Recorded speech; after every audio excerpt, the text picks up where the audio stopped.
Assalamualaikum warahmatullahi wabarakatuh. Bismillahirrahmanirrahim. Alhamdulillahirabbil alamin wassalatu wassalamu ala sayyidil mursalin wa ala alihi wa sahbihi ajmain. Nawaina ta'luma wa ta'lim wa naf'a wal intifa' wal ifadata wal istifadah wal hasu ala tamasuk bi kitabillah wa sunnati rasulihi ibtighu amradatihi wa qurbih wa thawabi. Teman-teman, di video ini dan video-video setelahnya kita akan belajar ilmu nahwu. Akan tetapi pertama kali yang harus kita sampaikan adalah ilmu nahwu itu adalah ilmu yang mudah. Ilmu nahwu itu tidak sulit. Karena apa?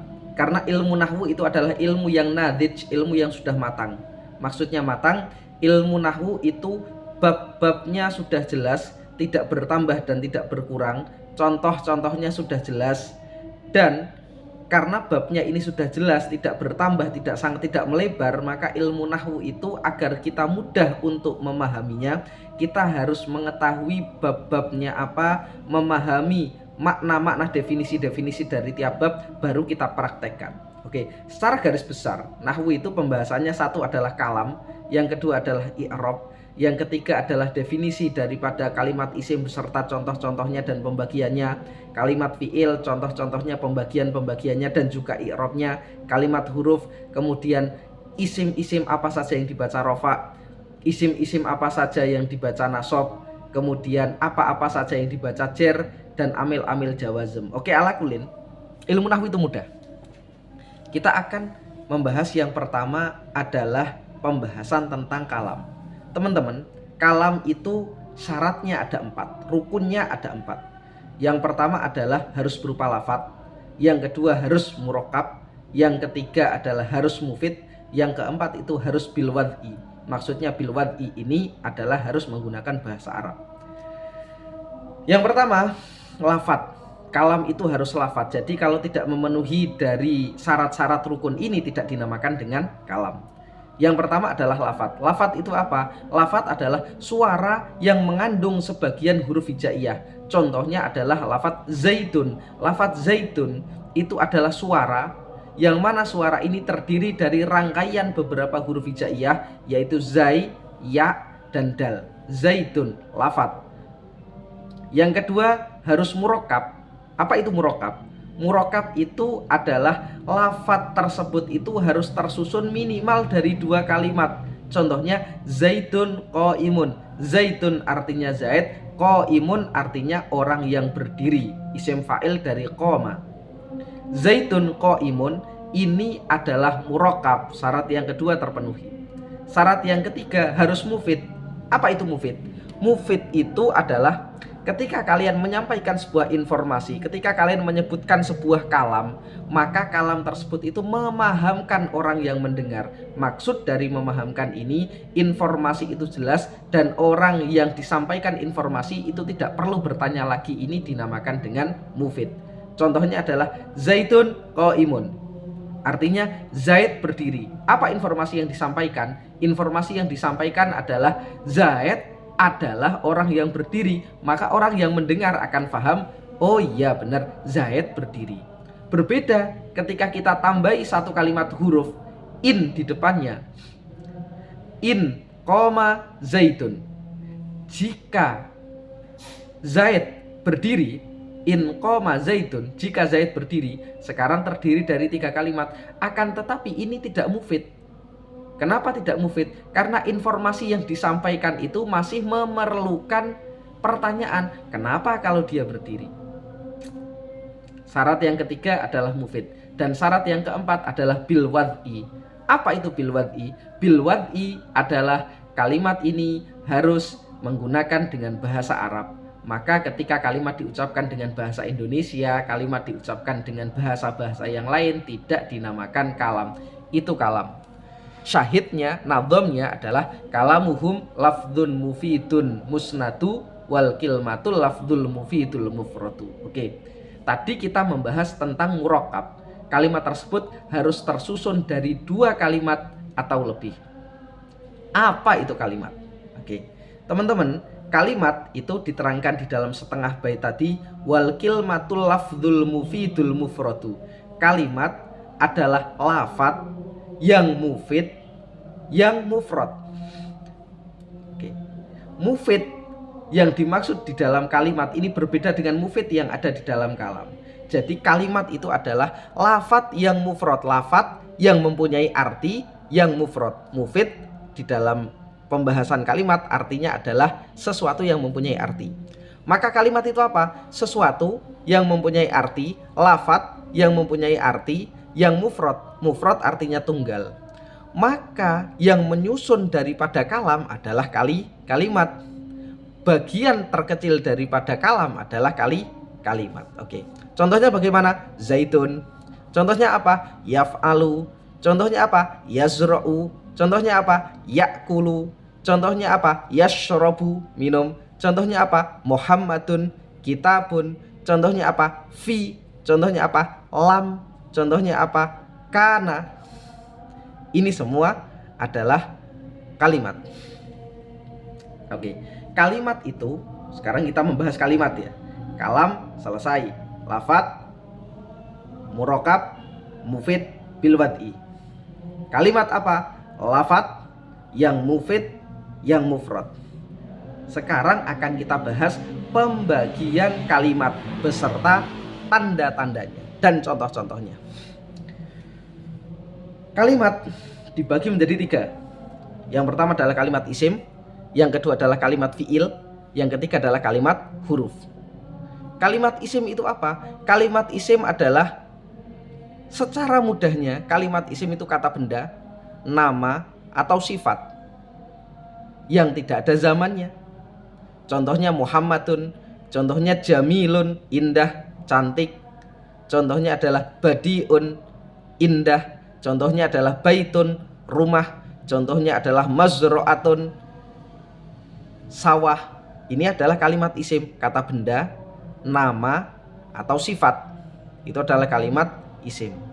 Yang kedua, kalimat fi'il itu apa? Kalimat fi'il itu adalah pekerjaan. Maka bahasa Arab yang menunjukkan arti pekerjaan itu adalah kalimat fi'il.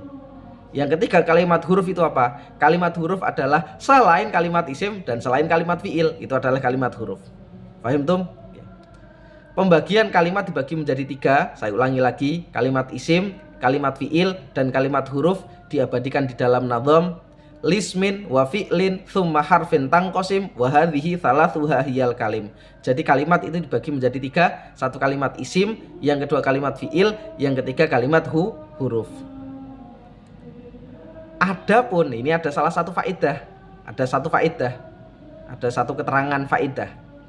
Kalau kalimat isim, kalimat fi'il, dan kalimat huruf itu berkumpul di dalam satu susunan, maka susunannya ini dinamakan dengan kalim. Kalau tadi kalam itu minimal terdiri dari 2 kalimat, tapi kalau kalim itu adalah susunan yang terdiri dari kalimat isim, kalimat fi'il, dan kalimat huruf. Entah itu mufid atau tidak, yang penting ketika di dalam susunan terdiri dari kalimat isim, fi'il, dan huruf itu dinamakan dengan kalim. Kalau kalam minimal 2 kalimat dan harus mufid, tapi kalau kalim harus terdiri dari 3 kalimatnya ini, dan mufid atau tidak urusan. Tidak apa-apa tidak mufid. Oke, kembali lagi. Kalimat isim adalah kata benda, nama, atau sifat. Contohnya Muhammadun, sifat contohnya adalah alimun. Nama contohnya adalah tadi Muhammadun, kata benda contohnya adalah kitabun, baitun, madrasatun, jawalun, suratun, dan lain sebagainya. Oke, teman-teman bisa mencari sendiri-sendiri. Sekarang akan kita bahas apa sih tanda-tanda kalimat isim. Oke. Tanda-tanda kalimat isim ada 4. Maksudnya ketika tanda ini ada pada satu kalimat di dalam bahasa Arab, maka kalimat tersebut dinamakan dengan kalimat isim, tanda. Tanda kalimat isim ada 4. Yang pertama adalah tanwin, yang kedua al, yang ketiga dimasuki huruf jar, yang keempat dibaca jar. Oke, saya ulangi lagi. Tanda kalimat isim ada 4. Yang pertama adalah kemasukan tanwin, ada tanwinnya. Yang kedua adalah ada alnya. Yang ketiga adalah bisa dimasuki huruf jar. Yang keempat adalah bisa dijarkan. Oke, kita bahas satu-satu. Nanti akan kita selesaikan video ini sampai pada kalimat huruf. Tanwin. Apa itu tanwin?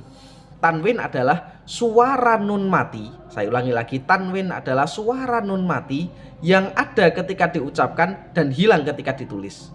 Contohnya zaidun, zaidun. Ketika kita ucapkan lafadz zaidun, seakan-akan setelah huruf dal pada akhirnya itu ada nun mati. Nun mati, suara nun mati yang ada ketika diucapkan dan hilang ketika ditulis itu adalah tanwin. Dan tanwin itu ada banyak. Ada 10 tanwin itu. Yang akan kita bahas di sini ada 4 karena yang 4 ini itu adalah tanwin yang masuk pada kalimat isim. Oke. Yang pertama adalah tanwin tamkin. Yang kedua tanwin tankir. Yang ketiga tanwin muqabalah. Yang keempat adalah tanwin aiwat. Kita mulai dari tanwin tankir. Apa itu tanwin tankir? Oke, saya coba agak lebih pelan-pelan. Tanwin ada 4 yang akan kita bahas di sini. Yang pertama tanwin tankir, yang kedua tanwin tamkin, yang ketiga tanwin muqabalah, yang keempat namanya tanwin aiwat. Tanwin tankir yang pertama adalah tanwin yang khusus masuk pada isim yang mabni. Fungsinya adalah untuk menakirohkannya. Saya ulangi lagi, tanwin yang masuk pada isim mabni yang berfungsi untuk menakirohkan isim mabni tersebut. Contohnya ada ulama yang luar biasa di dalam ilmu nahwu, namanya Imam Sibawaihi. Imam Sibaweh, kita bacanya Imam Sibawaihi. Tidak ada tanwinnya karena Sibawaihi itu adalah nama bagi ulama yang ahli di dalam ilmu nahwu, Imam Sibaweh. Sibawaihi adalah namanya Imam Sibaweh. Tapi kalau kita kasih tanwin Sibawaihin, maka artinya sudah tidak khusus kepada Imam Sibaweh, tapi artinya adalah setiap orang yang namanya Sibaweh, orang lain selain Imam Sibaweh yang namanya Sibaweh itu adalah Sibawaihin. Jadi bedanya Sibawaihi tanpa tanwin dan Sibawaihin dengan tanwin. Bedanya adalah kalau Sibawaihi itu adalah Imam Sibaweh, khusus Imam Sibaweh. Adapun Sibawaihin itu adalah nama orang selain Imam Sibaweh. Tanwinnya namanya tanwin tankir. Yang kedua adalah tanwin tamkin, kita bahas di belakang. Yang kedua adalah tanwin muqabalah. Ini lebih mudah. Tanwin muqabalah adalah tanwin yang berada pada jamak muannas salim, muslimatin, mukminatin. Jadi jamak muannas salim itu di huruf akhirnya itu ada tanwinnya. Ini dinamakan tanwin muqabalah. Kenapa dinamakan muqabalah?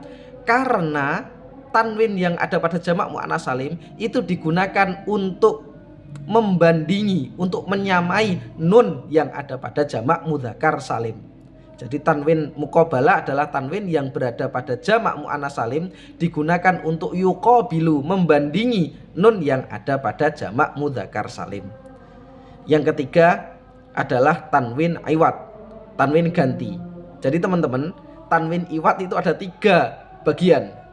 Oke, ini pembagiannya memang banyak, jadi tolong nanti dicatat.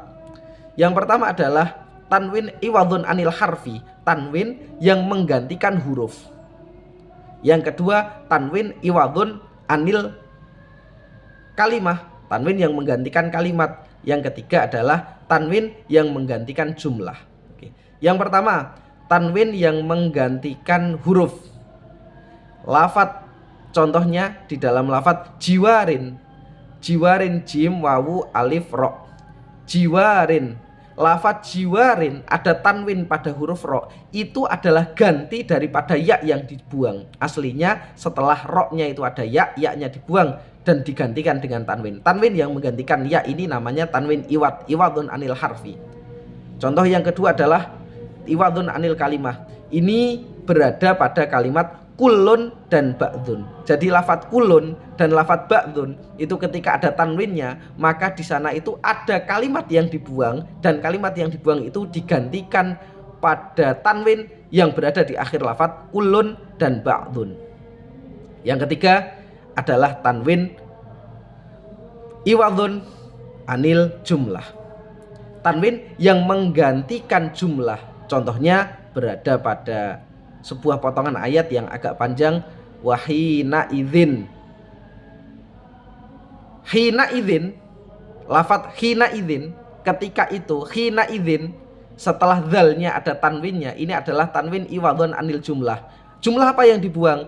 Jumlah sebelumnya hina idza balaghatir ruhil khulqum wa antum hina idzin tanzurun. Jadi hina idzin yang kedua itu adalah tanwinnya yang berada pada lafadz hina idzin, itu sebagai ganti daripada lafadz sebelumnya hina idza balaghatir ruhil khulqum ila akhiril ayat. Jadi ayat ini kita gantikan maknanya pada tanwin yang ada pada lafadz hina idzin. Tanwinnya namanya tanwin iwadun anil jumlah.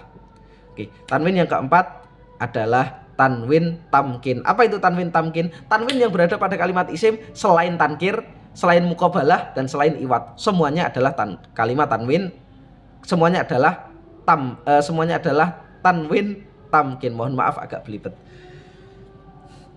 Tanda kalimat isim yang pertama selesai, yaitu tanwin. Tanda kalimat isim yang kedua adalah kemasukan al. Rojulun menjadi ar-rojulu, kalimat isim. Madrasatun menjadi al-madrasatu, kalimat isim. Tanda yang kedua adalah kemasukan al. Tanda yang ketiga daripada kalimat isim itu adalah kemasukan huruf jar. Huruf jar ada 10. Min, ila, an, ala, fi, rubba, ba, kaf, lam, dan huruf qasam. Maka setiap kalimat yang bisa kemasukan huruf jar ini, kalimat tersebut dinamakan kalimat isim. Dan huruf-huruf jar ini mempunyai arti masing-masing. Min artinya dari, ila artinya ke, an artinya atas. Saya ulangi lagi, min artinya dari, ila artinya ke, an artinya atas atau dari, ala artinya atas, fi artinya dalam, rubba artinya banyak. Contohnya rubba rojulin karimin, laki itu banyak laki-laki yang mulia yang saya temuni. Min, ila, an, ala, fi, rubba, ba artinya dengan, kaf artinya seperti, lam artinya bisa milik, bisa karena. Yang ke-10 adalah huruf qasam. Huruf qasam itu ada 3. Huruf qasam adalah huruf yang dipakai untuk bersumpah. Contohnya wallahi, tallahi, billahi. Huruf qasam ada 3, wawu, ba, ta. Wallahi, billahi, tallahi. Ini adalah huruf yang digunakan untuk bersumpah. Tanda kalimat isim yang ketiga adalah dimasuki huruf jar, selesai. Dan yang keempat termasuk tanda kalimat isim itu adalah bisa dijarkan. Maksudnya apa? Ini kalimat dikemungkinkan bisa dibaca jar, maka kalimat tersebut itu adalah kalimat isim. Karena cara untuk mengejarkan itu bisa dengan 3 cara. Yang pertama adalah dengan dimasuki huruf jar seperti yang tadi. Terus yang kedua adalah dengan mengikuti kalimat-kalimat yang dibaca jar. Muhammadun karimun fil madrasati al-kabirati. Muhammad yang mulia berada pada sekolah, fil madrasati di sekolah, al-kabirati yang besar. Al-kabirati ini mengikuti kalimat al-madrasati, maka al-kabirati ini adalah kalimat isim karena bisa dibaca huruf jar. Oke, saya ulangi lagi. Cara untuk mengejarkan bisa dengan 3. Yang pertama adalah bisa dengan dimasuki huruf jar seperti yang tadi. Yang kedua adalah bisa dengan mengikuti kalimat-kalimat yang dibaca jar atau dinamakan dengan tawabi. Bisa menjadi naat, atof, taukid, atau badal. Dan yang ketiga, sesuatu yang bisa dijarkan, sesuatu cara untuk mengejarkan yang ketiga adalah dengan dijadikan mudhof ilaih. Jadi saya ulangi lagi, sesuatu yang bisa menjadikan jar itu ada 3. 1 huruf jar, terus yang kedua adalah tawabi, naat, atof, taukid, badal. Terus yang ketiga adalah dengan dibaca huruf jar. Oke, kalimat isim selesai. Tandanya ada 4. Tanwin, al, dimasuki huruf jar, dan dibaca jar. Selesai kalimat isim. Sekarang kita masuk pada kalimat fi'il. Kalimat fi'il tadi apa? Kalimat fi'il adalah pekerjaan. Teman-teman, setiap kalimat yang menunjukkan arti pekerjaan itu adalah kalimat fi'il. Kalimat fi'il ada 3. Fi'il madhi, fi'il mudhari', dan fi'il amar. Fi'il madhi menunjukkan pekerjaannya dilakukan di zaman yang telah lampau. Fi'il mudhari' zaman sekarang. Dan fi'il amar adalah fi'il yang menunjukkan arti perintah. Apa saja tanda kalimat fi'il? Tanda kalimat fi'il ada 4 juga seperti kalimat isim. 1 qad, yang kedua sin, yang ketiga saufa, yang keempat tak ta'nis sakinah. Satu-satu, kita masih punya 5 menit. Tolong didengarkan dengan agak sungguh-sungguh. Qad. Qad adalah tanda daripada kalimat fi'il. Qad bisa masuk pada fi'il madhi, bisa masuk pada fi'il mudhari'. Qad yang masuk pada fi'il madhi artinya 2, faedahnya 2. Yang pertama bisa litakrib, untuk mendekatkan. Yang kedua litahqiq, untuk benar, menunjukkan arti benar-benar atau sungguh-sungguh. Jadi qad yang masuk pada fi'il madhi maknanya ada 2. Yang satu litakrib. Litakrib itu fi'il madhi itu adalah fi'il yang menunjukkan pekerjaan yang sudah terjadi, akan tetapi karena pekerjaannya itu belum dilakukan dan akan dilakukan dan waktunya dekat, maka qad yang masuk pada fi'il madhi itu artinya adalah litakrib, maknanya takrib. Contohnya qad qamatis shalah, sholatnya belum selesai tapi menggunakan fi'il madhi qomat, artinya apa? Sholat telah dekat. Qad masuk pada fi'il madhi, makna yang pertama adalah takrib. Yang kedua maknanya adalah tahqiq, sungguh benar-benar. Qad alimallahu, benar-benar mengetahui siapa Allah. Qad alimallahu ma fi sudurikum, Allah benar-benar mengetahui apa yang ada di dalam hati kalian. Yang kedua maknanya adalah litahqiq. Qad yang masuk pada fi'il mudhari' maknanya juga ada 2. Yang pertama adalah litahqiq, sama dengan yang fi'il madhi tadi. Contohnya qad ya'lamullahu, benar-benar telah mengetahui siapa Allah. Yang kedua maknanya adalah litaklil. Litaklil itu kadang-kadang. Qad yasduku al-kadhibu, contohnya qad yasduku al-kadhibu, kadang-kadang pembohong itu juga bisa berkata benar. Qad yasduku, kadang-kadang berkata benar, al-kadhibu, siapa? Orang yang berbohong. Oke. Tanda yang pertama qad, selesai. Tanda kalimat fi'il yang kedua adalah sin. Sin dan saufa, tanda kedua dan tanda ketiga dari kalimat fi'il itu artinya litanfis, menunjukkan zaman yang akan datang, karena sin dan saufa ini khusus masuk pada fi'il mudhari'. Dan yang ketiga adalah yang keempat berarti ya, qad, sin, saufa. Yang keempat adalah tak ta'nis sakinah. Tak ta'nis sakinah itu adalah tak yang mati, tak yang menunjukkan arti perempuan yang mati. Jadi tak ta'nis sakinah ini menjadi alamat kalimat fi'il dan itu berada pada fi'il madhi. Contohnya qomat Fatimatun. Qomat asalnya koma, di akhirnya ada huruf tak. Taknya menunjukkan arti perempuan. Siapa perempuannya? Fatimah. Dan taknya ini mati, sakinun, mati. Maka tak ta'nis sakinah ini adalah tanda dari kalimat fi'il yang keempat. Oke. Kalimat fi'il beres. Yang terakhir adalah kalimat huruf. Apa tanda kalimat huruf? Dan apa itu kalimat huruf? Dijelaskan di awal, kalimat huruf adalah selain kalimat isim dan selain kalimat fi'il. Apa itu kalimat huruf? Selain kalimat isim dan selain kalimat fi'il itu adalah kalimat huruf. Lantas apa tanda kalimat huruf? Oke, teman-teman. Kalimat huruf tidak mempunyai tanda. Maka tidak mempunyai tandanya kalimat huruf itu adalah tandanya kalimat huruf. Ketika ditanya, apa itu kalimat huruf? Tandanya apa? Tandanya adalah tidak mempunyai tanda. Kenapa? Karena kalimat huruf itu menunjukkan arti kepada yang lainnya. Jadi kalimat huruf itu tidak bisa berdiri sendiri, harus menempel pada kalimat yang lain. Bisa menempel pada kalimat isim, bisa menempel pada kalimat fi'il, atau kalimat huruf ini bisa menempel pada kalimat isim dan pada kalimat fi'il. Jadi ada kalimat huruf itu yang khusus bisa masuk pada kalimat isim saja, khusus bisa masuk pada kalimat fi'il saja, dan ada kalimat huruf itu yang bisa masuk pada kalimat isim, bisa masuk pada kalimat fi'il. Oke. Nahwu itu mudah. Ini adalah pembahasan pertama, nanti akan kita lanjut dengan pembahasan kedua. Semoga yang sedikit ini bisa bermanfaat buat teman-teman, khususnya teman-teman yang mungkin saya belum bisa menyempatkan waktu untuk belajar. Semangat selalu. Wassalamualaikum warahmatullahi wabarakatuh.